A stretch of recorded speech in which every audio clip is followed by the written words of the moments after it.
Welcome. In this video, we're going to start coding the classic arcade game Breakout using the LibGDX library. To begin, we're going to start with a template file, which has a lot of the core code that we're going to need, including classes for our game object, the screens which are displayed in the game, and the actors. We've got some helper classes to separate out some useful code like physics, based motion, and sprite sheet style animations. We've got some template classes, so we're basically going to start filling these out. So you'll need to download your template code. And also, there should be some assets available as well, some different images and sounds which we'll need for this game. All right, to begin, I'm going to create a new template game. I'm going to create a new class, and I'll call this one Breakout Game. I'm basically going to copy the template game code over. So I'll open that. I'll copy that code. I'll paste it into Breakout Game. As usual, BlueJ worries a little bit. I just need to change this so I don't have conflicting classes with the same name. All right, Breakout Game. That looks good. Next, we're going to create a copy of the template screen class. So we'll create a new class called, this will be our standard level. I'll call this the level screen. Let's see, I'm going to copy all the code from template screen into level screen. And again, I've got to make sure I just change the name of template screen right away to level screen. Then Breakout Game, its first active screen. I want to make a new level screen. And furthermore, I'd like to have Launcher create an instance of Breakout Game, which then loads the level screen. So in the Launcher class, I'm going to change this. Instead of loading a new template game, let's make this load a new Breakout Game. I'll also change the title, which is displayed, to Breakout. All right, so if we right-click and run the launcher, we should see just a large black screen. Sure enough, there it is. All right, now I'd actually like to populate it with some items. So we're going to create some extensions of the base actor class to stand in for our paddle, our ball, our bricks and walls. So let's go ahead and let's make some new classes here. We'll create a class called paddle. Right click and make another class called ball. Let's right click and make another class called brick. Finally, another class called wall. These are going to be our actors derived from the base actor class. And to get things started, I'm going to copy paste the code from the template actor class into each one of these. So open up template actor, copy paste that code and go into these classes one by one. First paddle, change this to the paddle class, change a constructor name to paddle. In this case, the animator. Let's go ahead and load up paddle.png. Let's see, for the boundary polygon, let's leave it as the default rectangle for now. Again, going into the ball class, pasting in the template actor code, change the class name to ball, change the name of the constructor, and we'll set the default animator. Again, we're using just a single image, so this version is fine. Change that to ball.png. Next, let's go into the brick class. Again, paste over the template actor code. Change the name of the class to brick. Change the name of the constructor to brick as well. And here the animator is the file brick.png. We'll do the same thing with a wall. paste in the template actor code, change class name to wall, change constructor name to wall. Now the walls are kind of interesting. Let's go ahead and see what the name of the image is here. Images directory, something called whitesquare.png. That's because all the walls are going to be different sizes. So we'll start off with kind of a basic white square, and then we'll tint it to whatever color we inevitably want the walls to be. So that file name is slightly different than you might expect. This is, again, whitesquare.png. All right, that sounds good. We'll compile that. Oops, con black blue jay. We'll make sure everything's compiled. I probably also want a background as well. So let's make a new class called background. Paste this in, change the name of the class to background, name the constructor to background. I think we have, we're using space.png for the background. All right, so uncomment the code that sets the animator to space.png. All right, so we've done our very, very basic setup of the actors that we're going to need. Now let's head over to the level screen class and let's start populating the level screen. All right, let's see, in initialize, I'm going to start setting up first a background. Just say new background. Remember the way that the constructor is set up. I'm going to pass in the position of the background.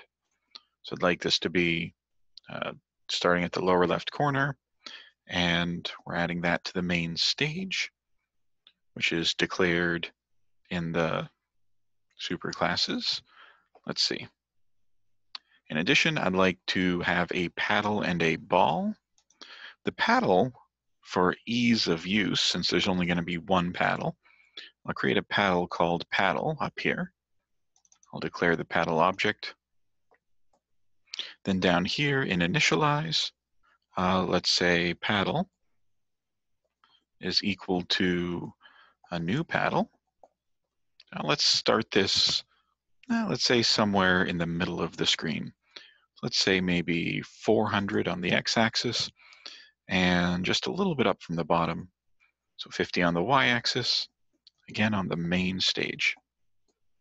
Okay, let's take a look at how these objects look. Let's go ahead and compile, give this a run.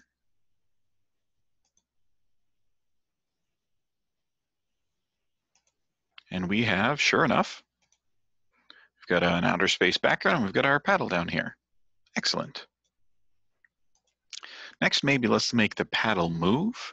To keep things simple, let's maybe use the left and right arrow keys to move the paddle back and forth. As usual, I like to use physics-based movement whenever possible. It feels a little bit smoother. So I'm going to set that up for the paddle within the paddle class. So opening up paddle, let's set up a new physics object. Let's say this.setPhysics to be a new physics object. And we could go with the defaults for physics. So maybe we'll stick with the defaults for now. And if we want to, we do have a parameterized version of this constructor we could use later on. And so now we're using physics here.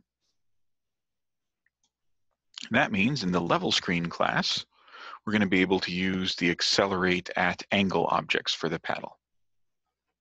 So once again, we're taking advantage of some of our commented in code.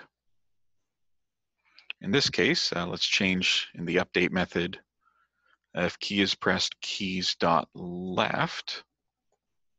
Let's say not player.physics, but paddle.physics. Accelerate at angle 180. So that goes to the left. Let's also say if the player is pressing the right arrow key, we'll accelerate at the angle 0. All right, so this should be some basic paddle movement. Again, let's minimize this. Give it a run and see if pressing left and right, in fact, moves the paddle back and forth. Compiling all the code, running from the launcher.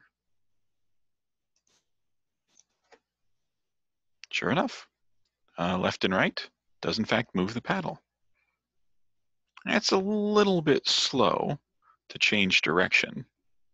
And so we probably actually want to increase the acceleration and deceleration values. We might also want to increase the maximum speed as well.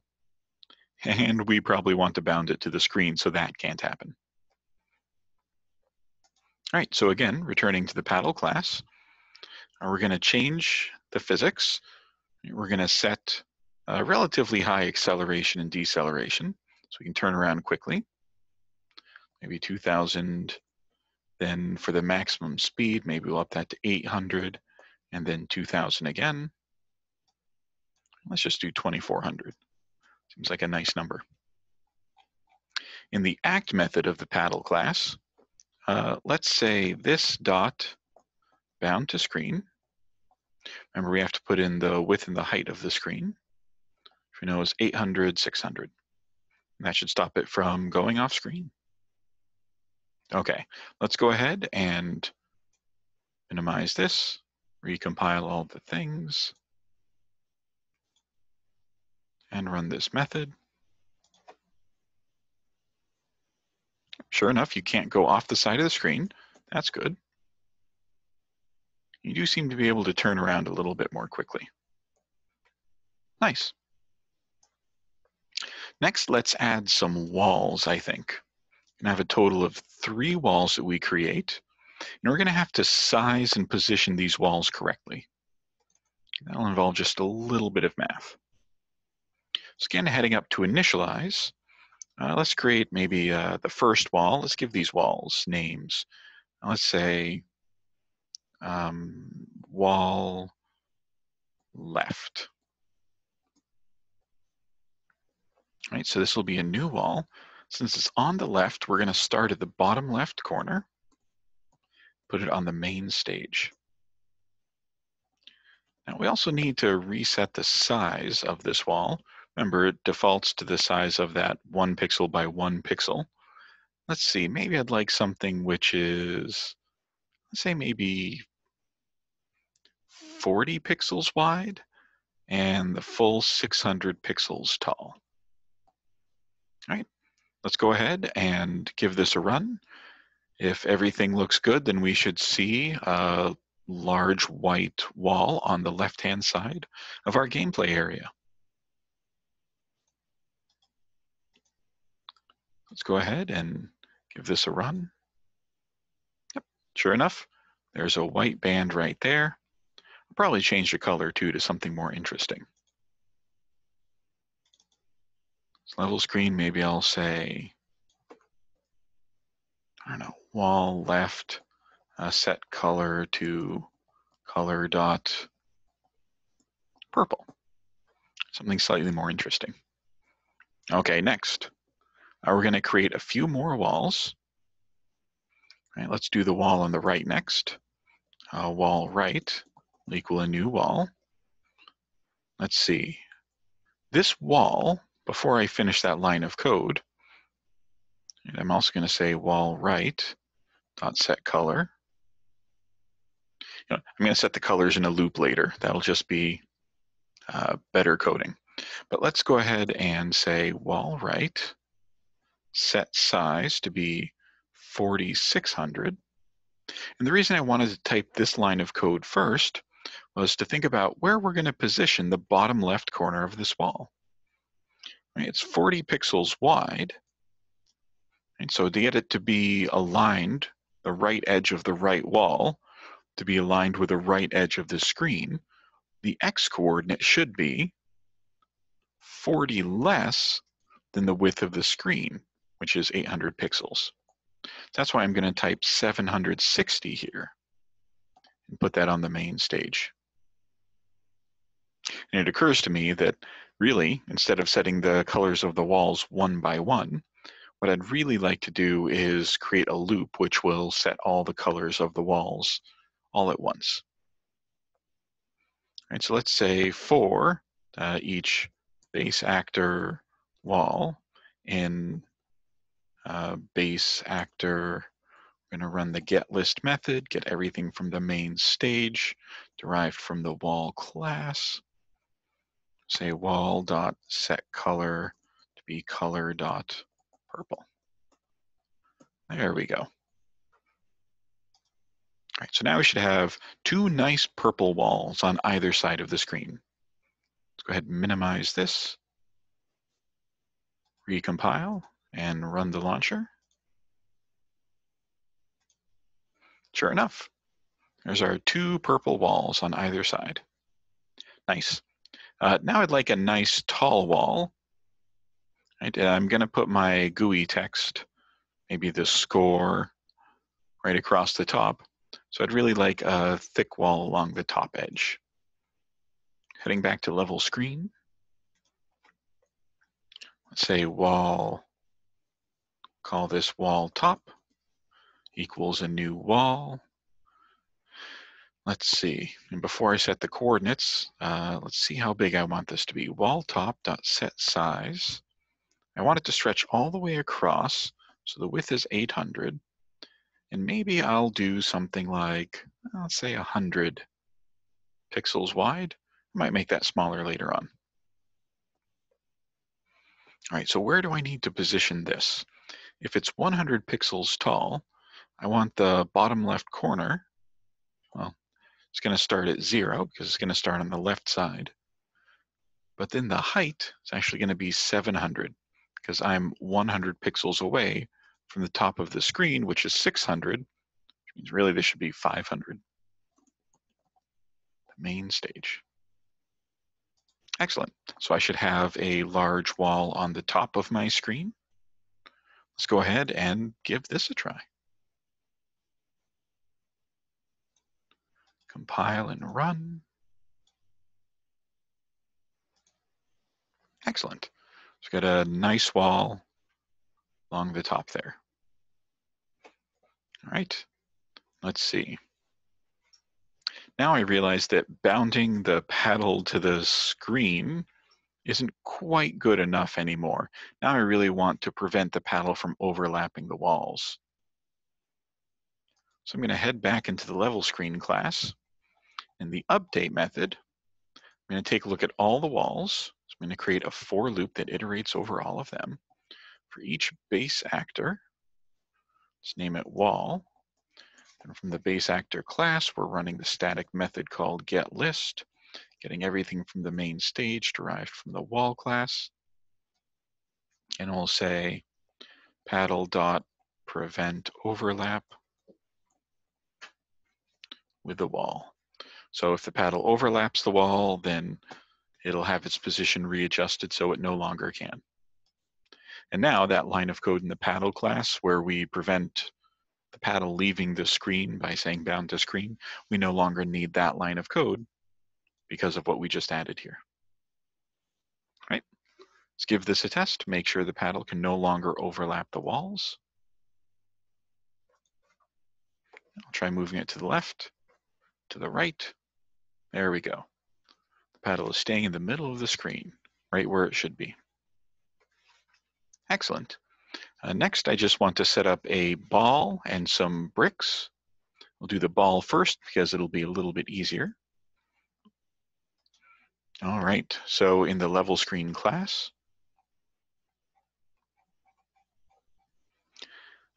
there might be more than one ball eventually. Personally, one of my favorite power-ups of all time is the multi-ball power-up.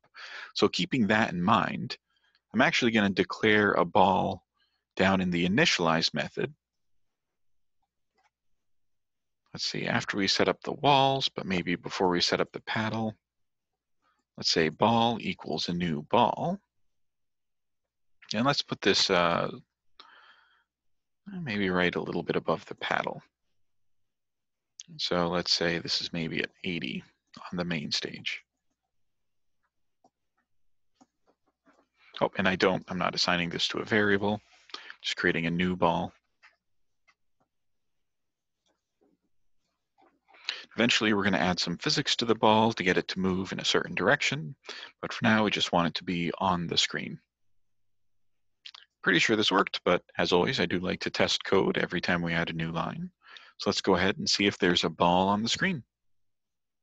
Minimizing this, recompiling the code, and right-click to run the launcher main method. Sure enough, there's a little ball. Eventually, we'll want to kind of pin the ball on top of the paddle, have them both move together as a unit until we choose to launch the ball at a later date, but we'll probably do that next time. The last thing I'd like to do here is add in a grid of brick objects. So again, we're going to go back to the level screen class, into the initialize method. You've got a ball, maybe we'll set up the bricks after the wall, but before the ball. So we'd like kind of a grid of bricks going across the screen. So we have to figure out how many brick rows we want and how many brick columns we want.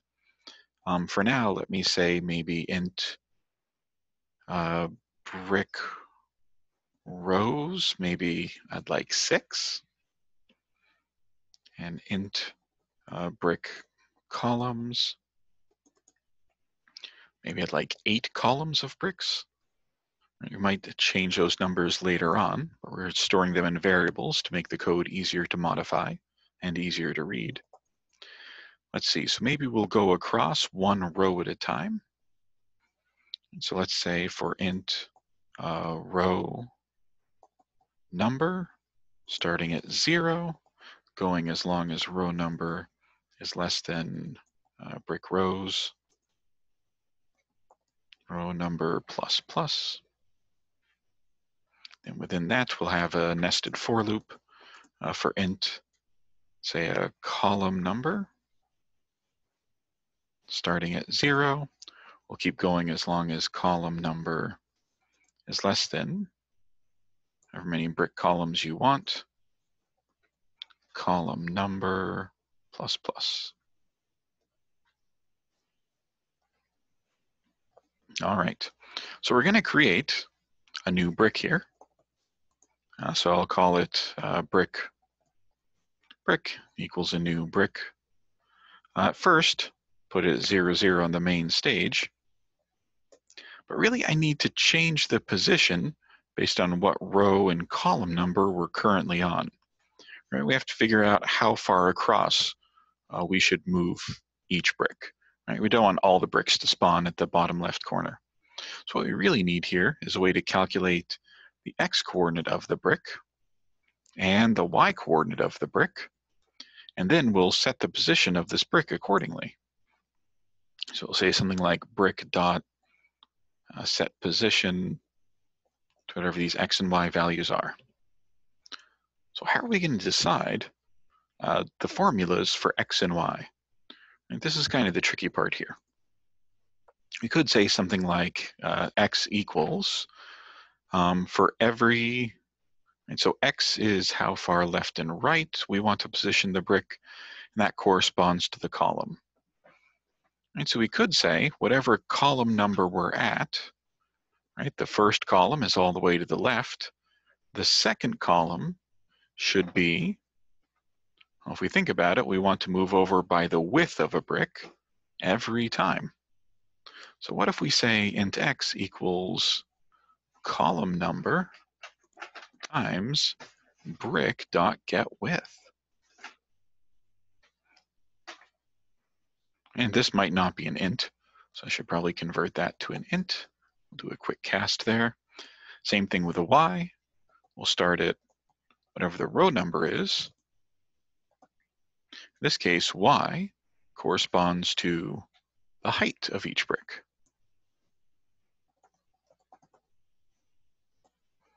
And this should give us a tight little rectangle of bricks. And it will be at the lower left corner, so this won't look great right now, but this will be a point from which to start. So again, we've got a little bit of code we can compile. Let's give that a run, just to make sure we have a wall of bricks. So let's say void main. go ahead and give this a run. Sure enough, there's our wall of bricks. Now what we would like to do is perhaps center it on the screen. And so we want to shift it over to the left and shift it up a bit. And so we need to figure out kind of what the margins are here. And figure out how many bricks we have. And figure out what their total width is going to be. Subtract that from the total width of the screen and divide that by 2 to calculate the margins. So at least let's get it centered horizontally as a first step. So let's head back to our level screen code. Right, and I could either calculate it before the for loop or within the for loop. It'd be more efficient to calculate it out here. The one problem with calculating it out here is that then we need to instantiate an extra brick, which actually, it would be a little bit more efficient. We can instantiate a new brick and then just delete the brick when we're done getting all its data. So let's do that. Let's create a new brick. I'll call it temp brick. And let's say that's equal to a new brick, 0, 0 on the main stage. Feel kind of bad, we're just using this brick to get its data. Let's say int brick width equals brick.getWidth. And this is going to clean up our code within the for loop quite a bit. Int brick height,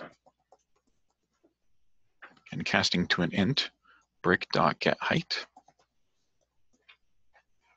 And then we can also, this should be temp brick get width and get height. All right, now we can go ahead and remove that temp brick from the stage since we have its data. And now we can calculate the margins here. And this will help us a little bit. All right, so again, the margins, horizontally speaking, will take the number of columns of bricks times their width and subtract that from the width of the screen and divide by 2. So let's call this the horizontal margin. Again, we'll start off with the width of each brick times how many brick columns we have. Right, that's going to be the width of our wall in total. We're going to subtract that from 800.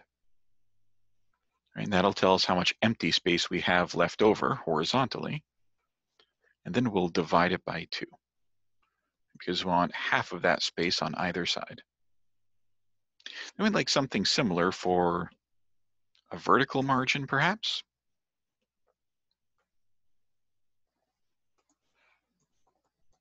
So a vertical margin is going to be, in this case, 600, the height of the screen, minus the brick height times the number of brick rows, again divided by 2.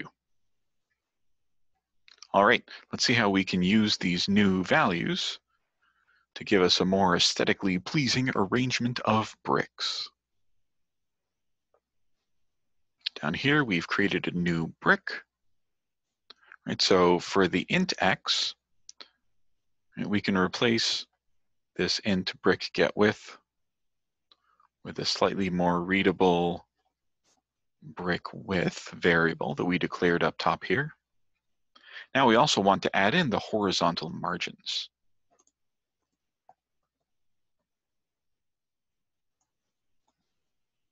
And similarly, to center in the y direction, first I'll use that new variable brick height we just declared. Then I'll add a vertical margin. Excellent. Now we're going to go ahead and give this code a run. And if everything goes according to plan, that wall of bricks should no longer be in the lower left area of the screen, but it should be both horizontally and vertically centered. Let's compile all the things. Let's run our code. Sure enough, that's a nice arrangement of bricks. Now, while we're talking about an aesthetically pleasing arrangement, one final touch I'd like to do, it's not necessary, but it's kind of nice, is I would like to take these bricks and I would like to assign some different colors to them. I'm going to do the very simple change of maybe in each row, I'll tint every row a different color. In the traditional Atari Breakout games, I think that's how they colored the bricks. So we'll do something here, paying homage to the classics. Right, heading back to the level screen class, let's create an array of different colors, and then we'll just determining the color we're going to use based on the row number that we're at. All right, so we'll create a color array called brick colors. And I'll define this to be, let's see, color.red, color.orange, color.yellow, color.green, color.blue, color.violet.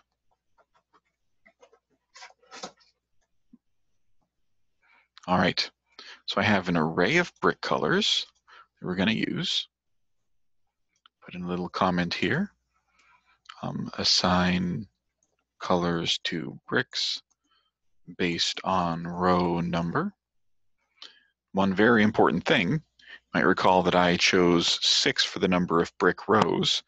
If you've chosen a different number of brick rows, that's all right, but you'll also need to change the number of colors in this array to match so that it's compatible with the code we're about to write. Okay, so heading down here, we have brick.setPosition. Finally, I want to say brick.setColor. I want to extract the color from the colors array. Let's say brick colors, and using the brackets to indicate the position in the array is determined by the row number. All right, I think that's it. Let's go ahead and compile and give this a run. Hopefully we'll see a rainbow of brick colors. Hey, that looks pretty nice. All right, so we have an excellent start for this game. Right, so we've got some walls here, we've got some colorful bricks. In the next lesson, we're going to go ahead and actually start implementing physics. We're going to start things bouncing around. We'll have to talk a little bit about how bounce angles are calculated. In particular, the ball bouncing off the walls and the bricks will be pretty straightforward. It'll obey the laws of physics. The ball bouncing off the paddle will be a little bit strange because, well, we want to change the angle and you know what, I'll save that fun stuff till next time. All right, thanks for listening, and we'll see you next time.